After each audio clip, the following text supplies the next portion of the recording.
El aire de la noche en el desierto de Nuevo México tiene un filo que corta la respiración, un silencio que zumba en los oídos como un eco de algo olvidado. Mi abuela solía decir que en esas tierras el pasado no muere, solo se vuelve polvo y espera a que el viento lo levante de nuevo. Yo nunca entendí del todo la profundidad de sus palabras hasta esa noche. La noche en que las luces danzaron detrás de mi coche en la carretera 491. Esa lengua de asfalto solitaria que los locales llaman la carretera fantasma. Fue esa noche cuando el secreto de mi prima, Elena, comenzó a desmoronarse, arrastrándome con él a un abismo de recuerdos y verdades que llevaban décadas enterrados bajo el peso del orgullo familiar. Mi nombre es Sofía. A mis 67 años creía haberlo visto todo. Enviudé hace una década. Mis hijos ya tienen sus propias familias en California y mi vida transcurría en una calma predecible en mi casa de Guadalajara. Una rutina de mañanas de sol tibio, tardes de tejido y noches de novelas. Pero la calma es a menudo una ilusión, una capa delgada de hielo sobre aguas profundas y turbulentas. Una llamada de mi tía Carmen, la madre de Elena, fue la piedra que quebró esa superficie. Elena había fallecido. Un infarto fulminante, dijeron. Tenía 65 años, apenas 2 menos que yo. La noticia me cayó como un balde de agua helada, pero no fue el dolor lo que me embargó primero, sino una extraña sensación de urgencia, un presentimiento oscuro que se enroscó en mi pecho. Elena y yo habíamos sido como hermanas. Crecimos juntas en el rancho de mis abuelos cerca de Gallup, Nuevo México, un pedazo de tierra árida y hermosa que mi abuelo había comprado con el sudor de su frente. Éramos inseparables, cómplices de travesuras infantiles y confidentes de sueños adolescentes, pero la vida, con su terquedad, nos había separado. Ella se casó con un hombre de negocios, Ricardo, un tipo carismático y ambicioso que la llevó a una vida de lujos en la Ciudad de México. Yo, en cambio, me casé con Javier, un maestro de escuela, y construí una vida sencilla, rica en amor pero modesta en posesiones. Con el tiempo, la distancia se hizo más que geográfica. Nuestras llamadas se espaciaron, las cartas dejaron de llegar. Elena se convirtió en una figura lejana, una fotografía en la repisa que sonreía desde una mansión en las lomas, siempre impecable, siempre con un bolso de diseñador colgando del brazo. La última vez que la vi, en una boda familiar hace 5 años, noté una tristeza en sus ojos, una fragilidad que su costoso vestido de Chanel no podía ocultar. Pero cuando le pregunté si todo estaba bien, ella forzó una sonrisa y cambió de tema, hablando de su próximo viaje a Europa. Tía Carmen me pidió que fuera a la Ciudad de México para el funeral, pero algo dentro de mí, una voz insistente y clara, me dijo que mi viaje no era a la capital, era a Nuevo México, al origen de todo. Tengo que arreglar unos papeles de la casa de mamá, tía. Iré en cuanto pueda. Mentí. La verdad era que sentía una necesidad imperiosa de volver al lugar donde nuestros caminos se bifurcaron, donde la semilla de su secreto fue plantada. Así que empaqué una pequeña maleta, me despedí de mis vecinas y emprendí el largo viaje en coche hacia el norte. La gente me decía que estaba loca, una mujer de mi edad conduciendo sola por carreteras tan desoladas. Pero la soledad del camino era mi aliada.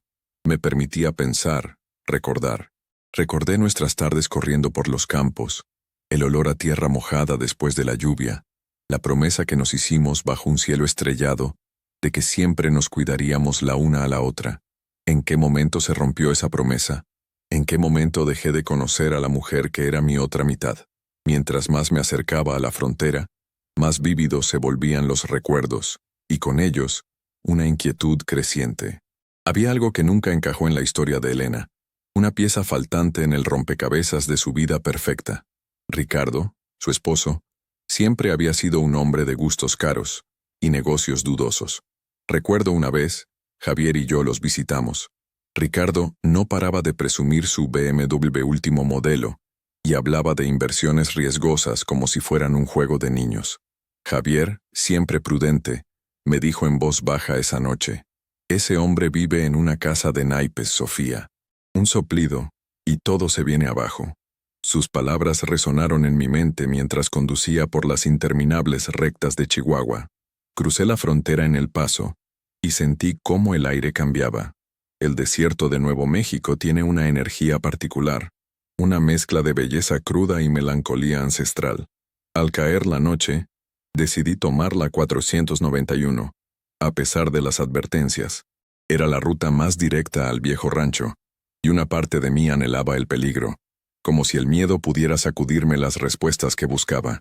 La carretera estaba desierta, una cinta negra bajo un manto de estrellas tan brillantes que parecían al alcance de la mano. El silencio era total, roto solo por el ronroneo del motor. Fue entonces cuando las vi. Primero, una sola luz en el espejo retrovisor. Pensé que era otro coche, aunque no lo había visto acercarse. Mantuve la velocidad, pero la luz se mantuvo a la misma distancia, una presencia constante y vigilante. Luego apareció una segunda luz, y una tercera, todas flotando a una altura extraña. No parecían faros de un vehículo. Se movían en perfecta sincronía, como si estuvieran atadas por un hilo invisible. Un escalofrío recorrió mi espalda. Recordé las historias que contaban los viejos del pueblo, historias de luces fantasma, de espíritus de los antiguos navajos que aún vagaban por esas tierras, o de algo más, algo inexplicable. Traté de mantener la calma, de racionalizarlo. Son reflejos, Sofía, o quizás un helicóptero, pero mi corazón latía desbocado. Aceleré, pero las luces aceleraron conmigo. Reduje la velocidad, y ellas también lo hicieron. No había duda. Me estaban siguiendo. El pánico comenzó a apoderarse de mí. ¿Qué querían? ¿Quién o qué estaba ahí fuera en la oscuridad del desierto? En mi mente, las luces se entrelazaron con la imagen de Elena, con su sonrisa triste y sus ojos asustados. Era como si su espíritu me estuviera guiando o advirtiendo. La carretera se sentía interminable. Cada curva me revelaba más oscuridad, más soledad. Las luces seguían ahí, mis guardianes silenciosos o mis perseguidores implacables. En ese momento de terror puro, me di cuenta de que no estaba huyendo de unas luces extrañas en la noche. Estaba huyendo de una verdad que había ignorado durante demasiado tiempo. El secreto de Elena no era solo suyo. De alguna manera, también era mío. Y esa carretera fantasma no era solo un camino de asfalto. Era el umbral que tenía que cruzar para encontrarlo. El amanecer llegó como una bendición, tiñendo el cielo de tonos naranjas y morados que disiparon la oscuridad, y con ella, las luces. Se desvanecieron tan misteriosamente como habían aparecido, dejándome sola y temblando en el acotamiento de la carretera. Me quedé allí un largo rato, con el motor apagado, escuchando el latido de mi propio corazón y el suave silbido del viento. La experiencia me había dejado exhausta pero también extrañamente lúcida. El miedo había dado paso a una resolución de acero. Ya no había vuelta atrás.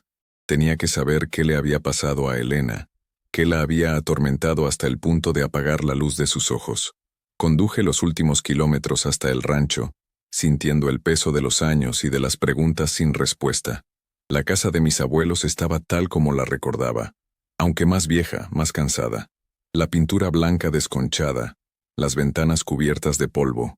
Pero al bajar del coche, el olor familiar de la salvia y la tierra seca me envolvió como un abrazo. Era el olor de mi infancia, el olor de mis veranos con Elena.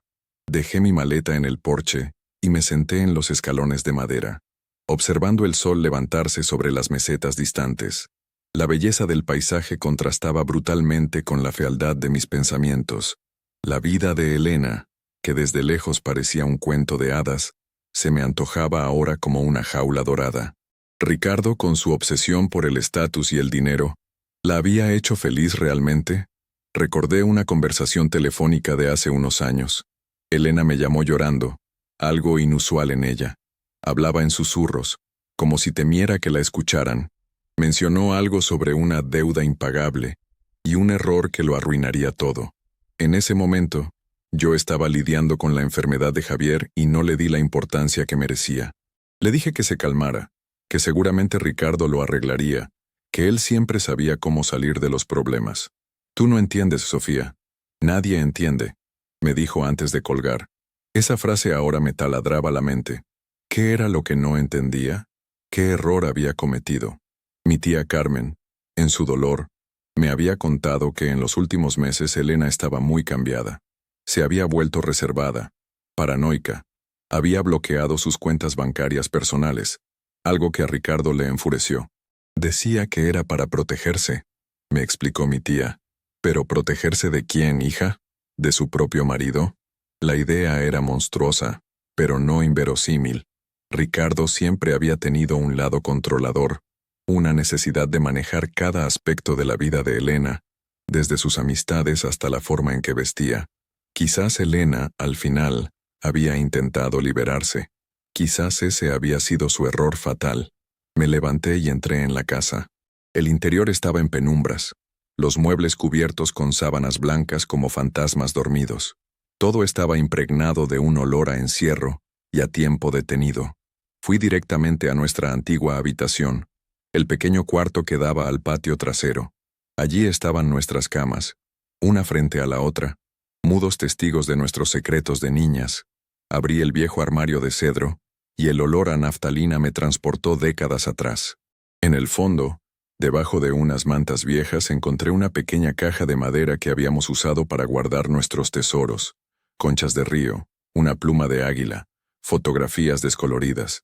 Dentro, junto a una foto de nosotras dos riendo a carcajadas, encontré un sobre amarillento con mi nombre escrito con la caligrafía elegante de Elena.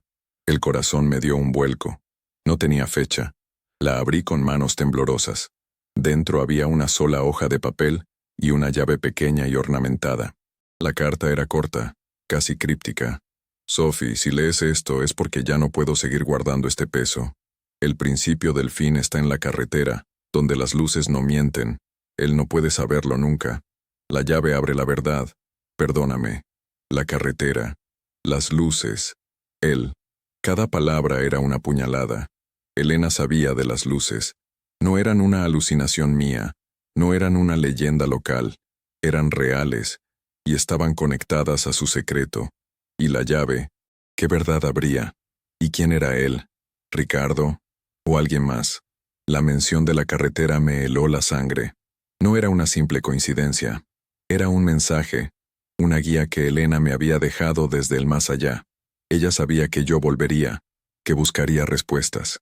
Me había dejado un mapa, un camino de migas de pan que solo yo podía seguir. El resto del día lo pasé deambulando por la casa, tocando los objetos, tratando de sentir la presencia de Elena en cada rincón. Cada fotografía, cada libro, cada objeto parecía susurrar una parte de la historia. Encontré sus diarios de adolescencia, llenos de sueños y poemas sobre la libertad. Soñaba con ser artista, con viajar por el mundo con una mochila y un cuaderno de dibujo. ¿Qué había pasado con esa chica? ¿Cómo se había transformado en la mujer que posaba en las revistas de sociedad, con una sonrisa vacía y un bolso Louis Vuitton como armadura? La respuesta, estaba segura, no se encontraba en los lujos que la rodearon al final de su vida, sino aquí, en la simplicidad de su origen. La clave estaba en el contraste entre la chica que fue y la mujer en la que se convirtió. La dualidad de su existencia era la jaula, y yo tenía la llave. Al caer la tarde, volví a sentarme en el porche, con la carta y la llave en mi regazo. El cielo del desierto se preparaba para su espectáculo nocturno. Miré hacia la carretera 491, que se extendía a lo lejos como una cicatriz en la tierra. Ya no me daba miedo. Ahora la veía como un desafío, una invitación. Elena me estaba llamando desde ese lugar. Napoleon Hill escribió que cualquier idea, plan o propósito puede ser colocado en la mente a través de la repetición del pensamiento. Durante años había repetido el pensamiento de que mi prima vivía una vida feliz y lejana. Era una mentira cómoda que me permitía seguir con mi propia vida sin hacer preguntas incómodas.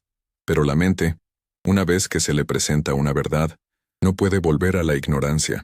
Mi propósito ahora era claro. No se trataba solo de desentrañar un misterio familiar. Se trataba de honrar la memoria de la chica con la que compartí mis sueños, de darle voz a su silencio, de entender por qué su luz se había apagado. Y para eso, tenía que volver a la carretera fantasma. Pero esta vez no estaría huyendo. Estaría buscando. Decidí que no podía hacer esto sola. Necesitaba a alguien que conociera la zona, las leyendas, la gente, alguien que no me tomara por loca. Y solo había una persona en quien podía pensar: Mateo. Mateo era nieto del antiguo capataz del rancho, un hombre navajo de piel curtida por el sol y ojos que parecían contener la sabiduría de generaciones. Era unos años más joven que nosotras, y en nuestra adolescencia había sido nuestro sombra, nuestro protector silencioso. Siempre había estado un poco enamorado de Elena, un amor puro y no correspondido que se manifestaba en pequeños gestos, una flor silvestre dejada en su ventana, su caballo siempre ensillado y listo para ella. Después de que Elena se fue, Mateo se quedó.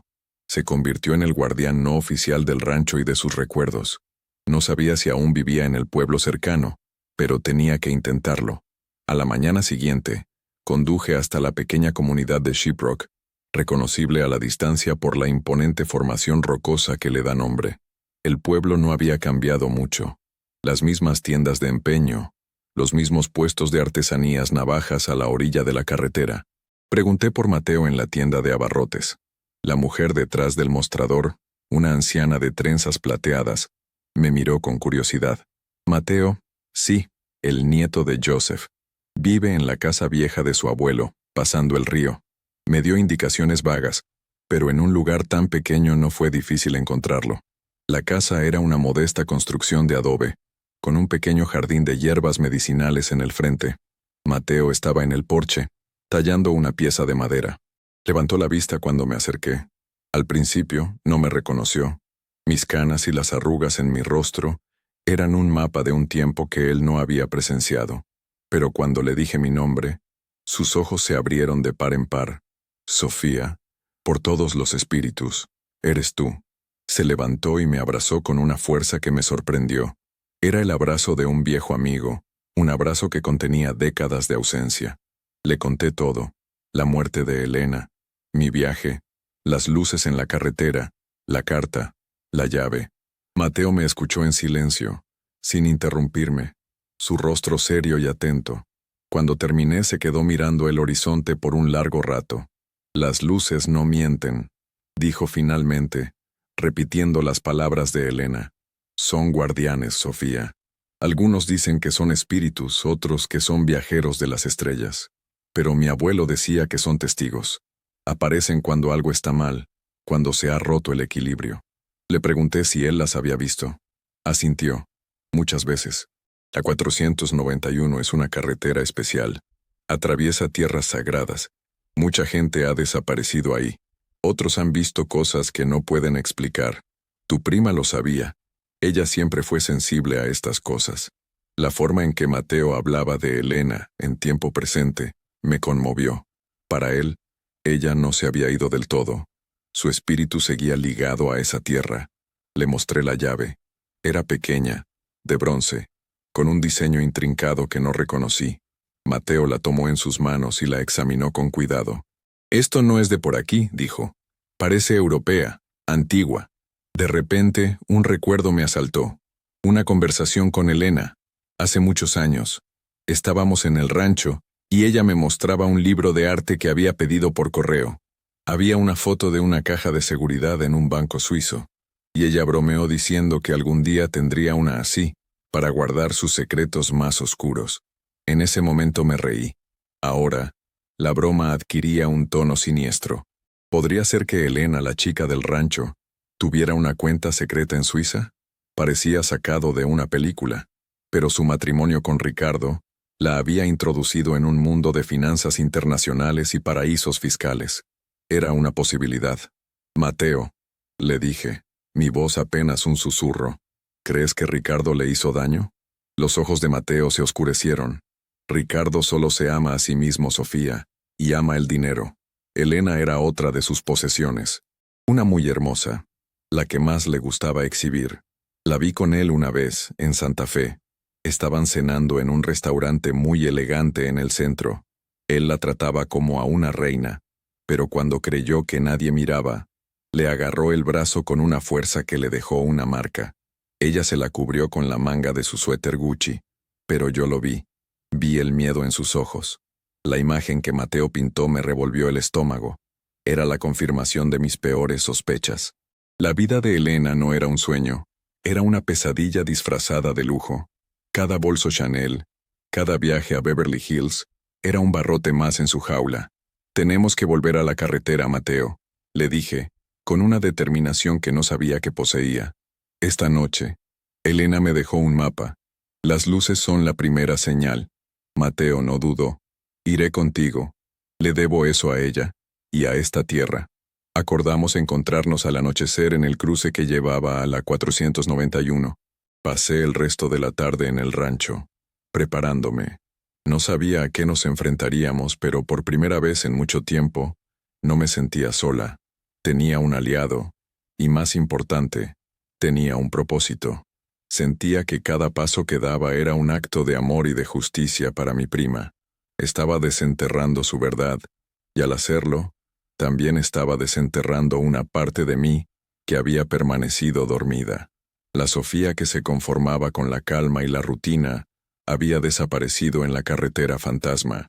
En su lugar, había una mujer dispuesta a enfrentar la oscuridad, tanto la del desierto como la del corazón humano, para encontrar la luz de la verdad. Al mirar mi reflejo en el polvoriento espejo del baño, vi en mis ojos el mismo fuego que recordaba en los de Elena cuando éramos niñas. Un fuego que la vida había intentado apagar, pero que ahora, a través de mí, ardía de nuevo con una fuerza imparable. La noche caía sobre Nuevo México, y yo estaba lista para encontrarme con sus fantasmas. La noche llegó con una claridad cristalina, el tipo de noche en la que la Vía Láctea parece un río de diamantes derramado sobre un terciopelo negro. Me encontré con Mateo en el cruce acordado. Él había llegado en su vieja camioneta Ford, un vehículo tan resistente y curtido como su dueño. A su lado, en el asiento del copiloto, había un termo de café y una bolsa con pan frito navajo. Su pragmatismo era reconfortante. El camino puede ser largo, dijo a modo de saludo. Decidimos ir en su camioneta. Era más alta y más robusta, mejor preparada para cualquier imprevisto. Mientras conducíamos hacia el tramo más desolado de la 491, un silencio cómodo se instaló entre nosotros. No era un silencio vacío, sino uno lleno de pensamientos compartidos, de recuerdos y de una anticipación casi eléctrica. Mateo conocía esa carretera como la palma de su mano. Me señaló lugares que a simple vista no eran más que montículos de tierra y arbustos secos, pero que para él tenían un significado. Ahí mi abuelo vio al skinwalker cuando era niño, dijo, apuntando a una pequeña cañada. Y más adelante, cerca del arroyo seco, es donde dicen que se aparece la Llorona buscando a sus hijos. Yo, que había crecido con esas mismas historias, sentía un escalofrío recorrer mi piel, pero ya no era de miedo. Era como si estuviera reconectando con una parte de mi herencia, una que la vida en la ciudad me había hecho olvidar. Las leyendas y la realidad parecían converger en ese pedazo de asfalto. Le pregunté a Mateo sobre Elena, sobre cómo la recordaba. Él sonrió, una sonrisa melancólica que suavizó sus rasgos duros. Elena era como un colibrí, llena de vida, de color, siempre en movimiento, pero frágil. Tenía un corazón demasiado bueno para el mundo que eligió. Me contó anécdotas de nuestra infancia que yo había olvidado. Cómo Elena había curado el ala rota de un halcón, cómo se sentaba durante horas a escuchar las historias de los ancianos de la tribu, fascinada por su sabiduría. Ella pertenecía a esta tierra, Sofía. Su alma nunca se fue de aquí. Sus palabras resonaron con la carta de Elena. El principio del fin está en la carretera. Quizás no se refería a un evento, sino a un lugar que marcaba el punto de quiebre en su vida. ¿Hay algún sitio en particular en esta carretera que fuera importante para ella?, le pregunté. Mateo pensó por un momento. Hay un mirador, a unos 20 kilómetros de aquí. Solíamos ir mucho de jóvenes. Se ve todo el valle. Era su lugar favorito. Decía que desde allí podía hablar con las estrellas. Decidimos dirigirnos hacia allí. La camioneta avanzaba con lentitud, como si respetara el silencio solemne de la noche. Y entonces, como la noche anterior, aparecieron. Primero una, luego dos, luego tres. Las mismas luces etéreas flotando en la distancia, siguiéndonos. Mi corazón se aceleró, pero esta vez, el pánico estaba mezclado con una extraña sensación de bienvenida. No eran una amenaza, eran una guía. Ahí están, susurró Mateo sin sorpresa en su voz. Nos estaban esperando. Las luces nos escoltaron, manteniendo siempre la misma distancia. No emitían sonido alguno, solo su brillo pálido y pulsante. Conducimos así durante varios minutos, sintiéndonos observados no por algo malévolo, sino por algo antiguo y sabio. Era una experiencia que desafiaba toda lógica, pero en la inmensidad del desierto, la lógica parecía una herramienta insuficiente. Llegamos al mirador. Era un pequeño apartadero de grava al borde de un acantilado. Mateo apagó el motor y las luces de la camioneta. Nos quedamos en la oscuridad, observando. Las luces fantasmas se detuvieron con nosotros, pero en lugar de quedarse en la carretera, comenzaron a elevarse, a danzar lentamente sobre el cañón, como si nos estuvieran mostrando algo. Salimos de la camioneta. El aire era frío y puro. El único sonido era el del viento susurrando entre las rocas. Creo que quieren que busquemos algo, dije, mi voz sonando pequeña en la vastedad del paisaje. Mateo asintió. Elena te trajo aquí por una razón. Comenzamos a explorar la pequeña área del mirador. No había mucho que ver, solo rocas y arbustos. Pero Mateo, con su conexión innata con la tierra, se movía con un propósito. Se detuvo cerca de una formación rocosa peculiar, un pequeño grupo de piedras que parecían apiladas de forma deliberada. No era una formación natural. Esto es un marcador, dijo. Se arrodilló y comenzó a mover las piedras con cuidado. Debajo de la última, había una losa de piedra plana. Con un esfuerzo conjunto, la levantamos. Debajo, en un hueco excavado en la tierra, había una caja de metal oxidada. Era una vieja caja de municiones del ejército, pesada y fría al tacto. Mi corazón latía con fuerza. ¿Sería esto lo que Elena quería que encontrara? Llevamos la caja a la camioneta y la abrimos con una palanca que Mateo guardaba en su caja de herramientas. Dentro, protegidos por bolsas de plástico, había varios fajos de billetes de $100, un pasaporte con la foto de Elena pero con un nombre diferente, Isabella Rossi, y un juego de llaves de un coche. Y al fondo, un diario de cuero negro. Lo abrí. La primera página tenía una sola frase, escrita con la letra de Elena, diario de mi escape. Nos quedamos en el mirador, leyendo el diario a la luz de una linterna, mientras las luces fantasmas seguían su danza silenciosa en el cielo, como si estuvieran velando nuestro descubrimiento. El diario era desgarrador. En sus páginas, Elena, o Isabela, como se llamaba en su nueva vida, detallaba el infierno que había vivido con Ricardo. Hablaba de abuso emocional y financiero, de un control asfixiante que la había despojado de su identidad. Ricardo había malversado su herencia, la que le habían dejado nuestros abuelos, en negocios fallidos y deudas de juego. La había aislado de su familia y amigos, haciéndola creer que nadie la quería, que solo él la cuidaba. El estilo de vida lujoso no era más que una fachada para ocultar la bancarrota moral y económica en la que vivían. La mansión en las lomas, el chef privado para sus fiestas, todo era parte de un teatro para mantener las apariencias y atraer a nuevos inversores a sus estafas. Pero Elena no era tonta. Durante años, había estado planeando su huida en secreto. Había estado desviando pequeñas cantidades de dinero, construyendo una nueva identidad, preparando una vida lejos de él. El dinero en la caja era el fruto de años de ahorro clandestino. El pasaporte era su boleto a la libertad. Planeaba desaparecer, empezar de cero en algún lugar de Europa, quizás en Italia, y volver a ser la artista que siempre soñó. Esta carretera es el principio de mi nueva vida, escribió en una entrada. Dejaré atrás a Ricardo y su mundo de mentiras. Aquí, bajo las estrellas que me vieron nacer, renaceré. Las luces me protegerán. Ellas saben la verdad. La última entrada estaba fechada 2 días antes de su muerte. Estoy lista. Mañana por la noche me iré para siempre. Siento miedo, pero también una paz que no sentía en años. Si algo sale mal, si él me descubre, he dejado una carta para Sofía. Ella es la única que puede entender. Ella es la única que puede terminar lo que yo empecé. Las lágrimas corrían por mis mejillas mientras leía sus últimas palabras. No murió de un infarto. Ricardo la había descubierto. La había matado. El infarto fulminante Era una mentira para cubrir su crimen. La cuenta bancaria bloqueada no era un acto de paranoia. Era su último intento desesperado por salvar el dinero que necesitaba para escapar. Todo encajaba. Cada pieza del rompecabezas caía en su lugar, revelando una imagen de una crueldad inimaginable. Mateo puso una mano en mi hombro. Su rostro era una máscara de dolor y rabia. Tenemos que hacer justicia por ella, Sofía. Asentí, incapaz de hablar. El secreto de Elena ya no era un misterio. Era una misión. La llave que me había dejado en la carta no abría una caja de seguridad en Suiza. Era la llave de un coche. El coche de su escape. Y en el diario, había una nota con una dirección. Un guardamuebles en la ciudad de Gallup. Ahí, probablemente, estaba el coche y quizás más pruebas. Las luces en el cielo comenzaron a desvanecerse, una por una, como si su trabajo hubiera terminado.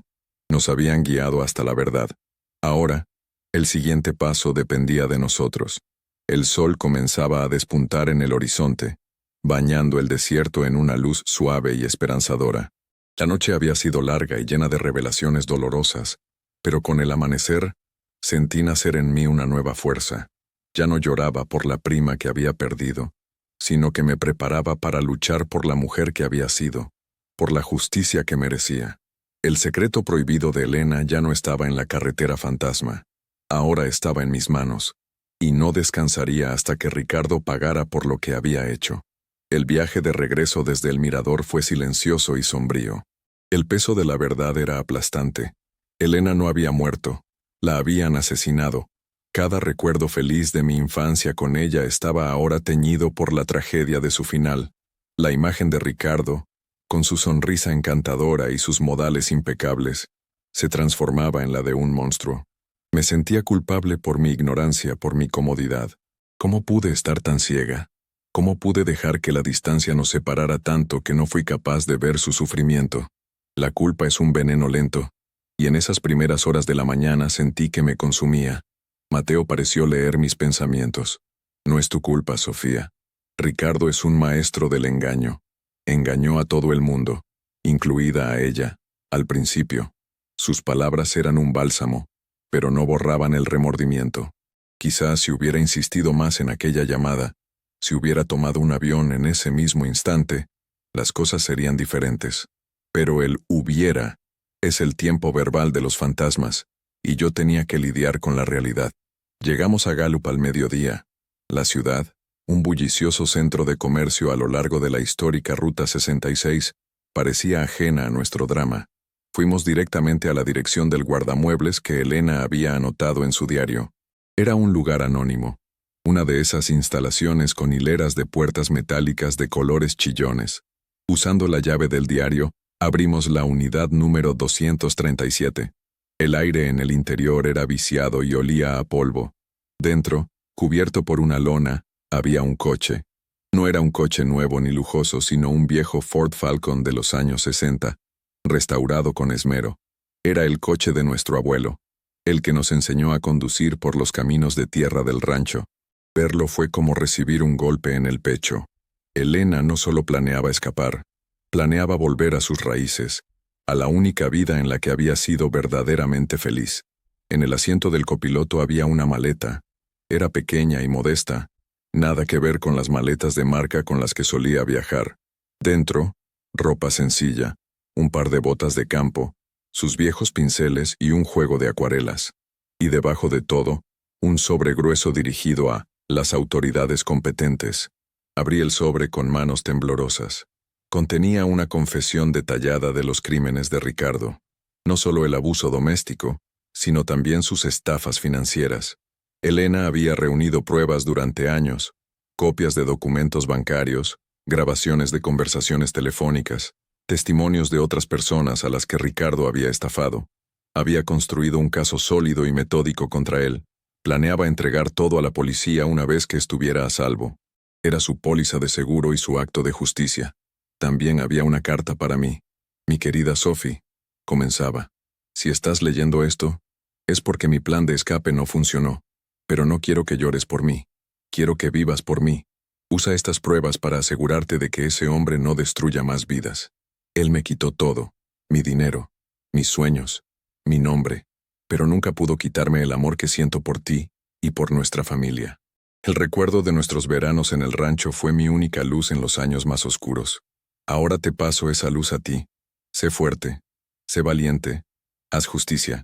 Al terminar de leer, ya no sentía culpa, sino una rabia fría y decidida. La tristeza se había transformado en combustible.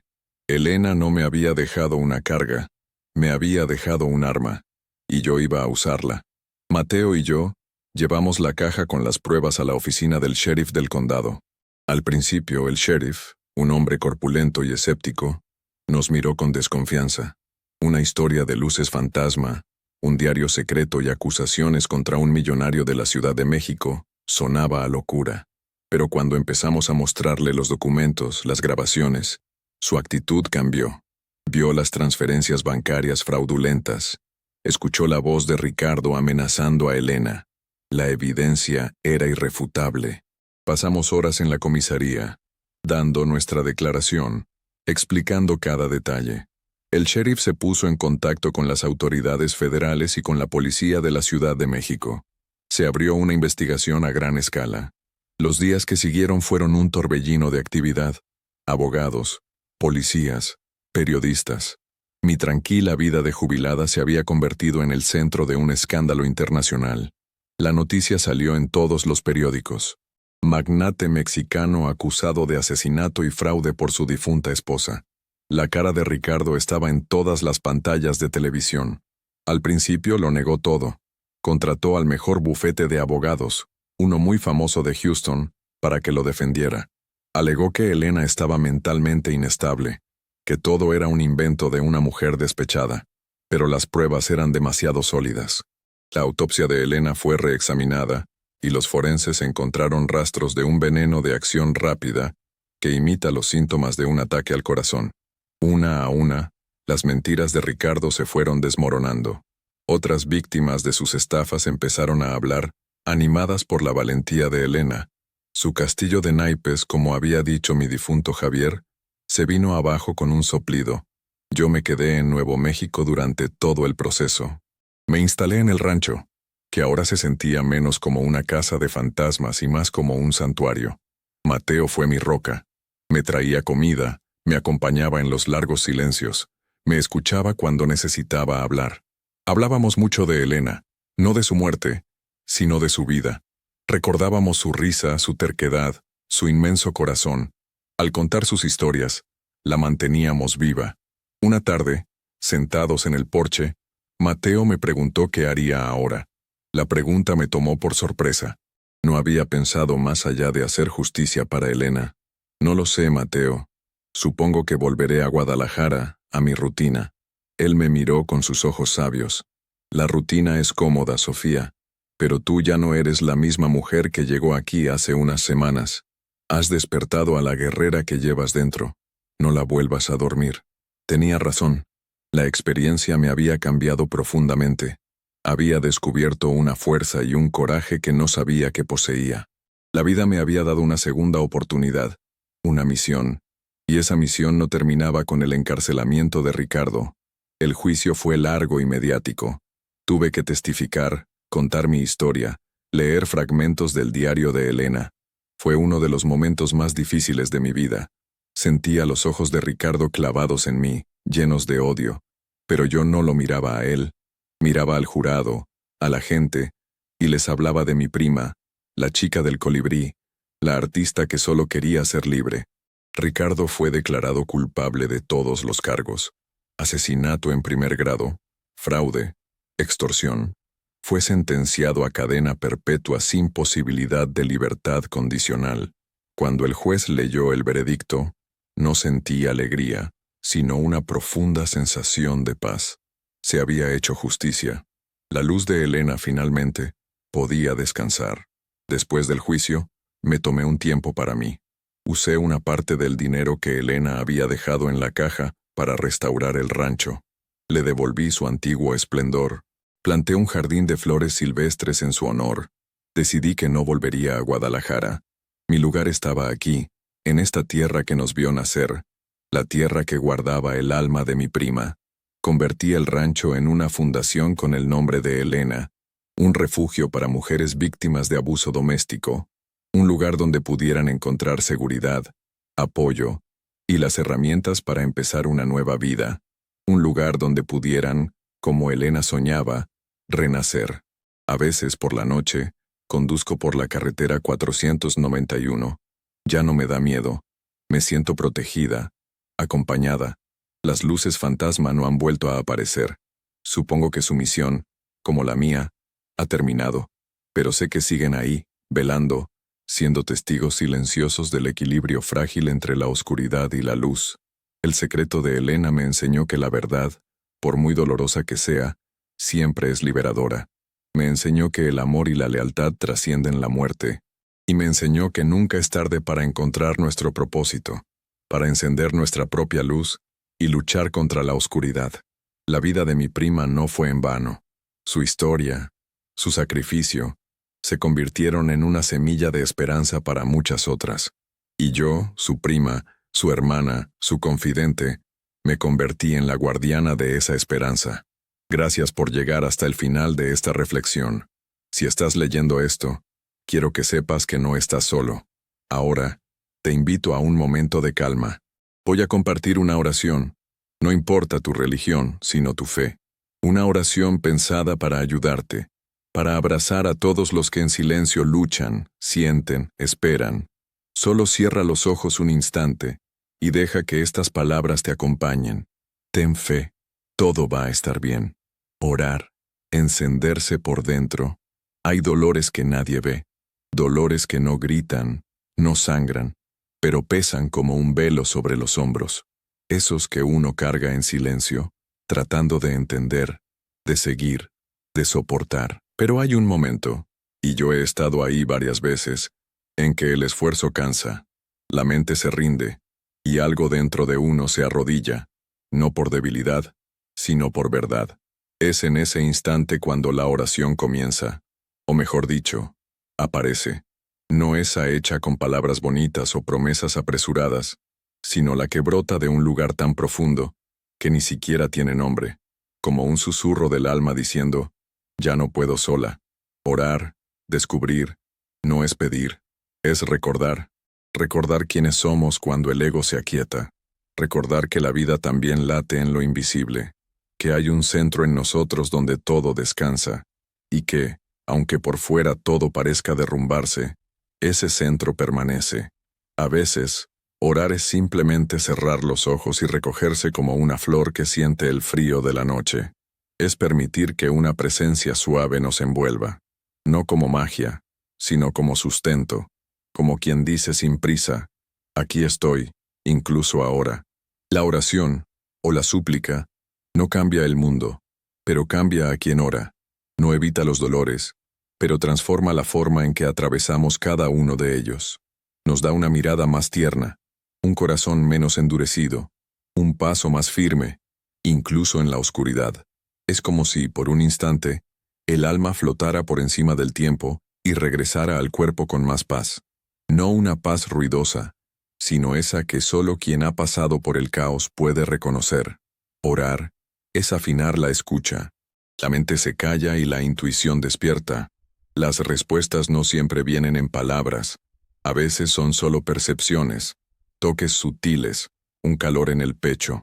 La oración ilumina lo que estaba turbio, deshace nudos que ni sabíamos que teníamos. Y lo más bonito es que no tiene que ser complicado. Orar es hablar con Dios, con el universo, con esa inteligencia amorosa que nos habita y nos envuelve, incluso cuando lo olvidamos. Y no tiene que sonar bonito. No necesitas saber rezar. No necesitas entender nada sobre la fe. Puede ser un desahogo en la ducha, una lágrima en la almohada, una frase susurrada antes de dormir. Cuídame. Puede ser incluso el silencio, cuando el dolor es tan profundo que no salen palabras. Dios entiende todo eso. El universo escucha lo que el corazón no sabe decir. No hay una forma correcta. Hay presencia. Y cada vez que nos permitimos ese encuentro, aunque sea sin ritual, aunque sea sin certeza, es oración. Es tan simple, tan al alcance. Orar es solo recordar que no estamos solos.